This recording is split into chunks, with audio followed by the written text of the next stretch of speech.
Well, hello everyone and welcome to another video. If you don't know who I am, my name is Kristin. I'm an American in Europe and a fine art destination wedding and love story photographer.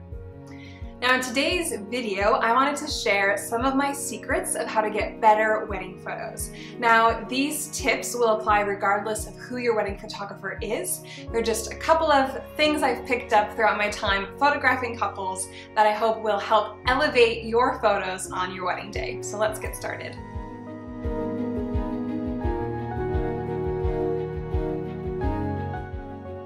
Okay, so my very first tip has to do with how you hold your bridal bouquet.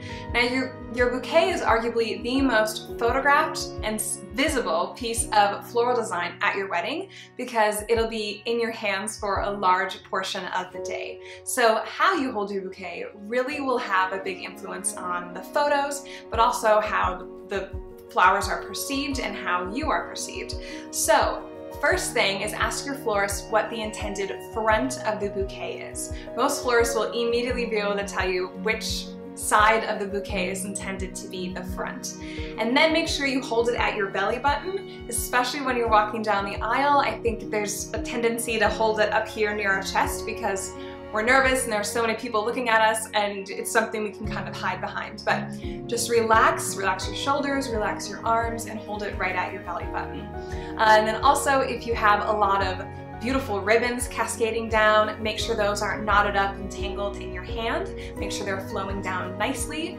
And then lastly, gently tilt your bouquet towards the camera or towards the direction in which you're facing so that the stems and your hand are not visible, so that people will just be able to see the lush, beautiful blooms of your bouquet.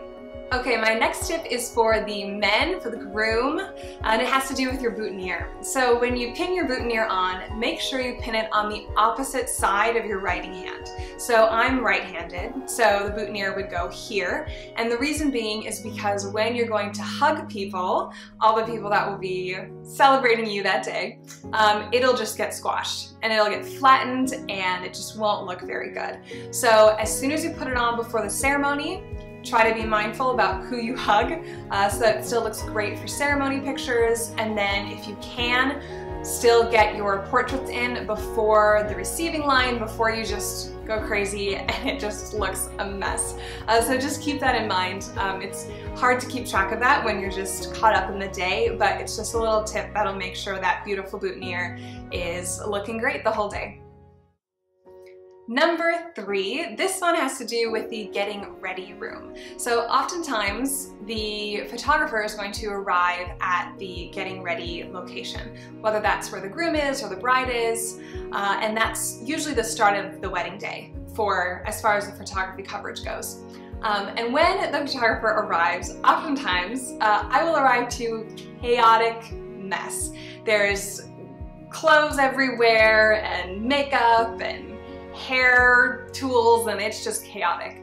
And that does not look very nice in photos, and it's not the type of thing that you would get printed or want in a wedding album. So if you can designate one of your bridal party members or a relative or someone to come in and just sort of tidy things up, maybe you pick one corner where you kind of stash all the clutter, or even one spare room if you can, and then that really keeps the getting ready room very clean, and it just makes for a lot more attractive photos in the end. It's something that I try to do when I arrive, but it helps me out because then I'm not touching other people's things and they're wondering where they are. So if everyone just is mindful that before the photographer arrives, to try to clean the space and relieve some of that chaos, you will be happy with the photos, even more so than if there was clutter all over the place. Okay, next up is have your bridal party get ready before you do, or before the groom does. The reason being is when we get those photos of you putting on your dress, touching up your hair and makeup, with your mom there or with your dad there, it looks so much more polished when the bridal party and your mother and dad are also already in their attire. If the bridesmaids are all in t-shirts and your mom still just rushed in after having set something up, it just looks a lot more chaotic and frazzled. But if everyone's already ready before you, then when we capture those getting ready images, they'll look all the more polished, and you'll have even more photos of how beautiful everyone looked that day as well. Okay, my final tip for you is make sure you take time to do touch-ups before final portraits.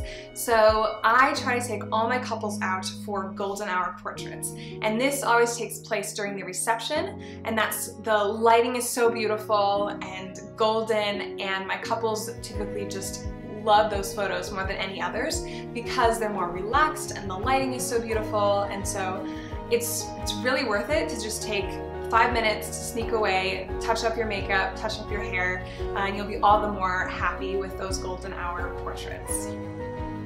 Well, there you go. Those are my secrets for getting better photos at your wedding.